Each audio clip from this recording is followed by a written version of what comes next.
रुतबा मेरे सर को तेरे संविधान से मिला है। रुतबा मेरे सर को तेरे संविधान से मिला है। ये सम्मान भी तुझे तेरे संविधान से मिला है। औरों को जो मिला है वो उसके मुकद्दरों से मिला है। हमें तो मुकद्दर भी तेरे संविधान से मिला है। हमें तो मुकद्दर भी तेरे संविधान से मिला है। नमस्ते, હું માધડ પલક આજે ફરી એકવાર એ મહાન વ્યક્તિની ચર્ચા કરવાની છે, વાત કરવાની છું કે જેણે આ ધરતી પર એક સ્વર્ગ ઊભું કરી દીધું છે। અને જો એ બાબા સાહેબ આંબેડકર ન હોત ને તો તમારી બેન દીકરી તથા પત્નીને આવા અધિકાર ન મળ્યા હોત। અને હવે લોકો એમ કહે છે બાબા સાહેબ શું કરો છો? આટલી વખત ભગવાનનું નામ લીધું હોત તો સ્વર્ગ મળી જાત।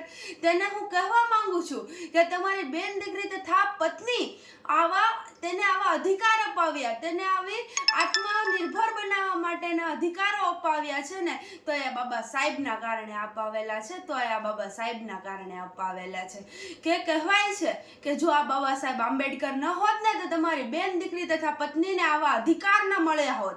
અને તમારી બેન દીકરી તથા પત્ની આટલા ઊંચા સ્થાન, આટલા ઊંચા પદ લઈને બેઠી છે ને ત્યારે જ આ બાબા સાહેબ આંબેડકરે તેની માટે એક સ્વર્ગ ઊભું કરી દીધું હતું કે ત્યારે જ તેમને માટે એક સ્વર્ગ બનાવી દીધું હતું। અને છતાં પણ લોકો કહે છે બાબા સાહેબ શું કરો છો? આવું કહેવાય જ નહીં કે તેમની બેન દીકરી માટે જો આવા અધિકાર અપાવી દીધા હોય, તેને આત્મનિર્ભર બનાવવા માટેની પરવાનગી અપાવી દીધી હોય અને બાબા સાહેબ આંબેડકરે સ્ત્રીઓ, દીકરીઓ અને બહેનો માટે એવા કાર્યો કર્યા છે કે તેને ઘરની ચાર દિવાલોની બહાર પગ મૂકવાની પરવાનગી અપાવડાવી, તેને તેના અધિકાર અપાવ્યા છે, તેને શિક્ષિત બનાવવાની પરવાનગી અપાવડાવી છે અને તેને તેની એ આત્મનિર્ભર સ્ત્રી બનવાની એક કાબિલિયત અપાવડાવી હતી ને એ આ બાબા સાહેબ આંબેડકર હતા। અને ભારતના કોઈ પણ નાગરિક પોતપોતાના પદ ઉપર છે, પોતપોતાના સ્થાન ઉપર છે ને તો એ બાબા સાહેબ આંબેડકરના સંવિધાનના કારણે છે। તો એ બાબા સાહેબ આંબેડકરના સંવિધાનના કારણે છે। છતાં પણ લોકો એમ કહે છે બાબા સાહેબ કરવાની હવે ફેશન થઈ ગઈ છે।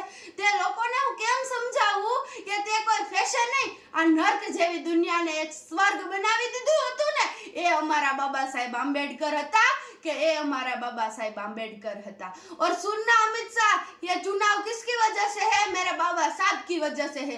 तू किसकी वजह से है? मेरे बाबा साहब की वजह से। मैं किसकी वजह से? मेरे बाबा साहब की वजह से। ये पार्लियामेंट किसकी वजह से है? मेरे बाबा साहब की वजह से।